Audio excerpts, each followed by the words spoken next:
देश में अभी कुछ मसले काफी हाईलाइटेड चल रहे हैं, जिसमें भले नीट यूजी ने एक सबसे इम्पोर्टेंट पोजीशन ऑक्यूपाई करके रखी है। पिछले कितने दिनों से इस मामले की हियरिंग ऑलमोस्ट पूरे दिन चल रही है सीजीआई डीवाई चंद्रचूड़ के सामने, जो बस इस मामले में स्टूडेंट्स को न्याय दिलाने की जोर में लगे हुए हैं। सीजीआई डीवाई चंद्रचूड़ के मुताबिक जजेस को ये समझने की जरूरत है कि वे भगवान नहीं है और लोगों की मदद के लिए मौजूद है। अब जहाँ सीजीआई का ये मानना है, वहीं एक मामला ऐसा हमेशा ही कोर्ट्स में आता है जिसमें लोग अपनी पर्सनल लिबर्टी को डिफेंड करने की मांग करते हैं। और यहाँ बात हो रही है बेल मैटर्स की। कई लीडर्स जैसे कि Delhi CM Arvind Kejriwal, Manish Sisodia, BRS leader की कविता और यहाँ तक कि जेएनयू स्कॉलर उमर खालिद पिछले कई समय से बेल मांगते मांगते थक जा रहे हैं, पर उन्हें ये रिलीफ मिल नहीं रही है। हालांकि सुप्रीम कोर्ट की बेंच, जिसमें कि जस्टिसेस अभय एस ओक और ऑगस्टीन जॉर्ज मशी मौजूद है, ने एक बेल मैटर में ऐसा ऑर्डर पास किया है जो शायद आने वाले दिनों में इन केसेस को जल्दी सॉल्व करने में मदद कर सकता है। और शायद इसी की बेसिस पर कई leaders, especially Delhi CM Arvind Kejriwal को तुरंत बेल की राहत मिल सकती है। और साथ ही ये पूरा मसला क्या है हम आगे देखेंगे, और साथ ही ये भी देखेंगे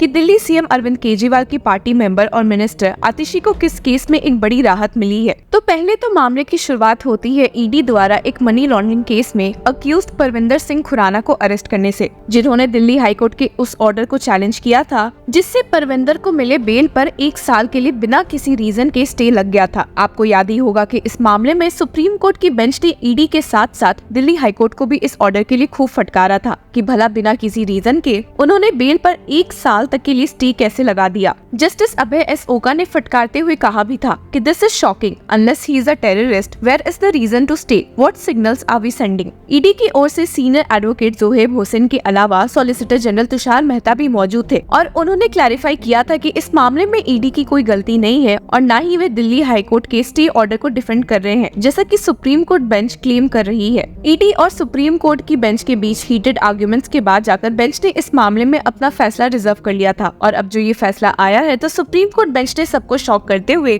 दिल्ली हाईकोर्ट के स्टे ऑर्डर को फटकारने के साथ साथ इसे सेट असाइड कर दिया है। जी हाँ, आपने सही सुना। सिर्फ यही नहीं बल्कि सुप्रीम कोर्ट बेंच ने कहा भी है कि ऐसे स्टे बेल ऑर्डर्स पर बहुत ही rarest of the rare cases में ही लगाए जा सकते हैं, और अपनी जजमेंट में स्टेट किया that Though court may have power to grant stay on bail, it must be done only in exceptional circumstances. Normally, bail orders should not be stayed. Stay should be granted only in exceptional cases. आपको बता दें कि justice अभय S okay ने judgement में इसी बात पर काफी जोर दिया है कि ऐसे लंबे समय तक जेल में रहना एक सिटीजन की पर्सनल लिबर्टी को हार्म करता है, वो भी तब जब वे बेल कंडीशंस और कोर्ट ऑर्डर से पूरी तरह से कंप्लाई करते हैं। हियरिंग के दौरान उन्होंने गुस्से में सवाल करते हुए पूछा भी था, you can not restrict liberty like this, this will be disastrous. If we grant stay like this will be disaster. Where will Article 21 go? अब इस जजमेंट से तो हम समझ सकते हैं कि आने वाले बेल केसेस में एक बहुत बड़ा इम्पैक्ट पड़ेगा लोअर कोर्ट्स पर, और वे ऐसे ही बेल ऑर्डर्स पर स्टे नहीं करेंगे। यहाँ पर दिल्ली सीएम अरविंद केजरीवाल की केस की बात इसलिए भी उठती है क्योंकि अभी उनका ही बेल मैटर बहुत हाईलाइटेड चल रहा है, क्योंकि ट्रायल कोर्ट में जज न्याय बिंदु से मिले बेल ऑर्डर पर दिल्ली हाईकोर्ट ने स्टे लगाकर दिल्ली सीएम अरविंद केजरीवाल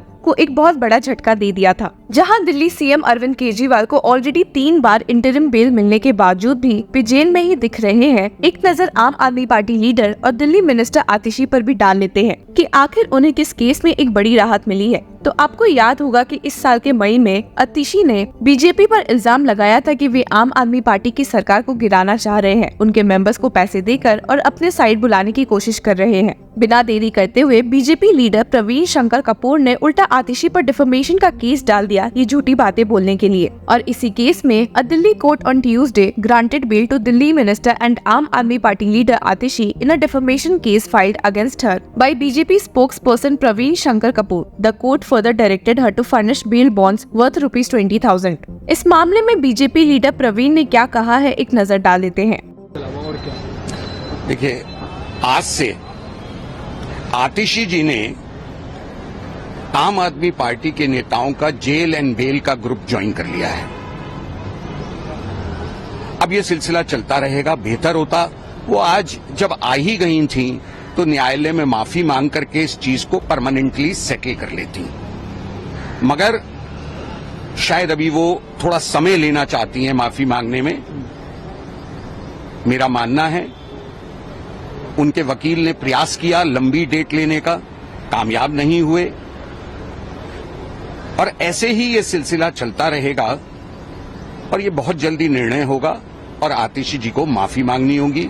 उन्होंने किसी भी बड़े न्यायालय में अब तक तो कोई अपील या कुछ भी दायर नहीं किया है।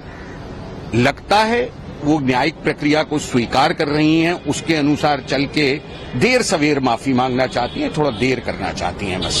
सर, क्योंकि वो कोर्ट में पेश हो गई, अदालत ने उन्हें कितनी राशि पर जमानत दी है? अदालत ने आज उन्हें 20,000 रुपए की बेल बॉन्ड और 20,000 रुपए की श्योरिटी 2 के आधार पर बेल दी है। उनके एक साथी कार्यकर्ता ने या किसी ने भी उनकी बेल दी है और इसके बाद अब ये मुकदमा चलेगा। सर, अब आगे सुनवाई के लिए कितनी तारीख मुकर्रर की गई है? अगली सुनवाई 8 अगस्त को है सुबह। और इसके साथ प्रवीण के लॉयर शोमेंदु मुखर्जी की कई बातों पर भी एक नजर डाल देते हैं। As was expected from the last date, the accused appeared before the court today and she furnished her bail bonds. There was an attempt by their counsels to even linger on the matter. They wanted a very long date. They wanted time to scrutinize the documents, but the honorable judge said that you already got the last 3 weeks to scrutinize the documents and this was just a delaying tactics. In any case, an opportunity was given for them to scrutinize, even though we've supplied the complete set, and now she has to follow the procedure on the next date.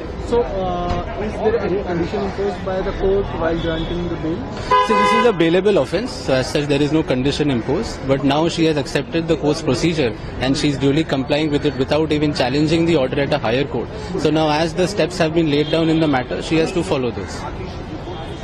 ऐसे आपको बता दें कि आम Aadmi party और union government की लड़ाइयाँ बिल्कुल भी कम नहीं हो रही है और ये लड़ाइयाँ अब और बढ़ गई है जब एलजीबीके सक्सेना ने भी अरविंद केजरीवाल के हेल्थ पर टिप्पणी दे दी थी और तिहाड़ जेल अथॉरिटीज को उन पर कड़ी नजर रखने को कह दिया था। इस मामले में जहां एलजीबीके सक्सेना को आम आदमी पार्टी के टॉप लीडर्स की फटकार पड़ी है, वहीं आपको बता दें कि आम आदमी पार्टी ने पार्लियामेंट के बाहर नारेबाजी की है और दिल्ली सीएम अरविंद केजरीवाल को छोड़ने की मांग की है। तो चलिए इस पर भी एक नजर डाल लेते हैं। केजरीवाल को रिहा करो, रिहा करो, रिहा करो। हिटलर शाही बंद करो, बंद करो, बंद करो। अरे तानाशाही बंद करो, बंद करो, बंद करो। मोदी शाही बंद करो, बंद करो, बंद करो। केजरीवाल को रिहा करो, रिहा करो, रिहा करो।